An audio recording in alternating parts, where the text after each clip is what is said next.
which sums up many of them very well, which is related by Imam al-Qurtushi, a great muhaddith, the teacher of Qadi Abu Bakr ibn al-Arabi, in which he said that the Prophet ﷺ said,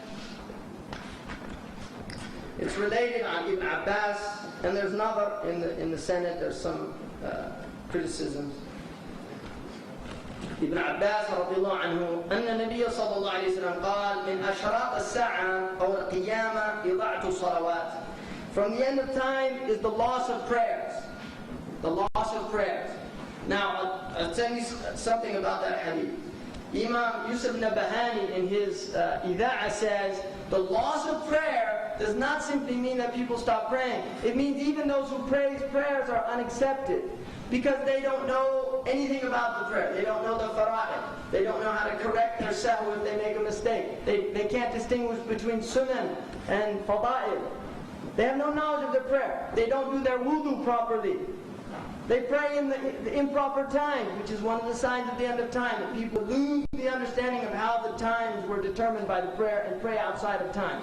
Sayyidina Umar in the Muwatta of Imam Malik said, Inni la ara, he wrote a letter to his governors, Inni la ara min ahami amurikum as-salah, faman hafidaha wa hafida alayha faqad hafida deenahu.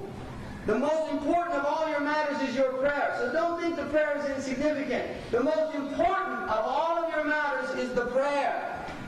The most important of all of your matters is the prayer. So whoever guards it and is vigilant about it, فَقَدْ حَفِظَ دِينَهُ. He has guarded his deen. وَمَنْ ضَيَعَهَا فَهُوَ لِمَا سِوَاهَا أَضْيَعَ. And whoever leaves the prayer or is negligent about it, he's negligent more so about everything else in his life. نَسُوا اللَّهَ فَأَنْسَاهُمْ أَنفُسُهُم. They forgot Allah, and so Allah forgot them and caused them to forget their own selves. So a person who leaves the prayer has no tawfiq from Allah. A person negligent about the prayer has no tawfiq from Allah. And this is something that we've forgotten. And then he said, وَاتِّبَاعِ الشَّهَوَاتِ, following the shahawat. And in a riwayah is the تَخْتَرِفَ الْأَهْوَاءِ, that passions would become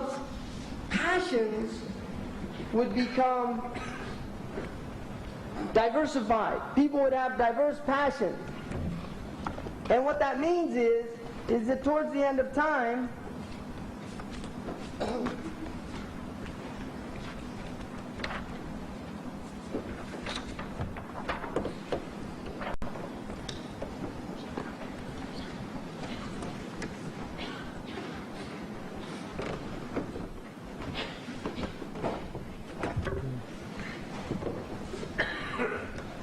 modern man in all his glory.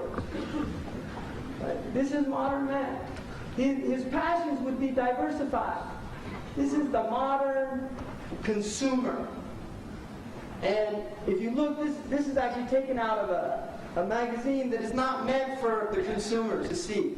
You're not supposed to see it. It's called Ad Week. It's for people working in advertisements. They sell people. That's their commodity. They sell people. So if you look at this, country music keeps 225 of America's leading brands top of mind with consumers. This is called anchoring in their language. Today, more and more American top marketers are staying top of mind with country music. Get into the heads and hearts of your customers with country music marketing, and you'll be sold on it too. The Country Music Association makes it easy. We'll put you in touch with people and programs you need to learn more for your copy. And this is what they do. So they have Motel 6, Tom Bodine, with his country music guitar, playing well. Come on down to Motel 6. And then, there I am. I heard that maybe 10 years ago. It's anchored. And this is what they do. They anchor in your mind. So they want you to remember things. And the best way to anchor things is by association. This is what they want. And this is what's happened to modern men. Everything's association. The scary and frightening thing to me is I think almost everybody in this room will recognize the vast majority of those symbols. You see? People will recognize that. And this is ikhtilaf al-ahwa. In the old days, there was one type of coffee. Bun. That's what the Arabs call it. Bun. They didn't have mocha and yaba and koala and Hawaiian coffee.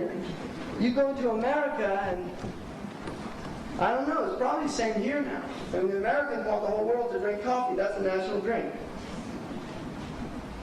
Right? Starbucks, they'll get it here and get people addicted, right? They've measured the coffee addiction levels and they've got it to a fine science, very fine science. Get people drinking it, and so this is what they're doing. Ittiba' al-shahawat, people just follow their passion. They just follow their passion. وَتَكُونُ أُمَرَاءَ خَوَنًا. The rulers would betray their ummah, وَالْوُزَرَاءَ فَسَقًا, and their wazirs would be bad people, yes men and whatnot. فقال سلمان رضي الله عنه بأبي أنت وأمي يا رسول الله إن هذا لكائن. By my mother and my father, is this really going to happen? Salman can't believe it. He's living in the heart of the prophetic phenomenon. He can't believe what he's being told. I mean, he can believe it because it's from the Prophet, but he needs to hear it again. It's like it's disbelief. قال نعم يا سلمان عندها يكذب الصادق ويصدق الكاذب. In those days, a truthful man would be considered a liar, and a liar would be considered truthful. ويؤتمن الخائن ويخون فيها المؤتمن. And a person given a trust would be treacherous, and a person who was trustworthy would be considered treacherous. يا سلمان عند ذلك يكون الكذب ظرفا. And this is, in those days, lying would be like an occupation, or it could also be like a witticism. It would be funny, people, comedians and liars and things like that. وَالزَّكَاةُ مَغْرَمًا. And zakat would be considered a fine. It would be considered something that was a fine. And I heard somebody the other day was asking me about zakat, and then when I told them what they owed, they said, oh my God, another bill. And I said, no, say astaghfirullah. It's not another bill. Zakat purifies your wealth. It'll make the wealth pure. If you don't give out the zakat, it's the same as constipation. It's the same as constipation. Mumsik in Arabic means the one who's withholding the zakat, and it means a constipated one. Zakat is like the awsakh al-mal. It's like the filth of the wealth. You have to get it out in order to purify yourself from it. So it's not a mother. And then he said, sallallahu alayhi wa sallam, إِنَّ أَضَلَّ النَّاسِ يَوْمَئِذٍ الْمُؤْمِنُ يَمْشِي بَيْنَ أَظْهُرِهِمْ بِالْمَخَافَةِ. The most humiliated person in those days would be the believer, who would walk amongst the people out of fear. A believer will have fear.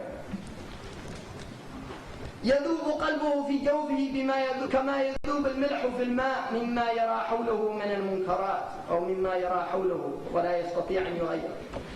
His heart will melt in his center, just like salt melts in water, because of what he sees around him from all of the wrongs, and he's unable to change them. And in a riwayah, Hudayfa radiallahu anhu said, يأتي على الناس زمان يخير المرء بين العجز والفجور.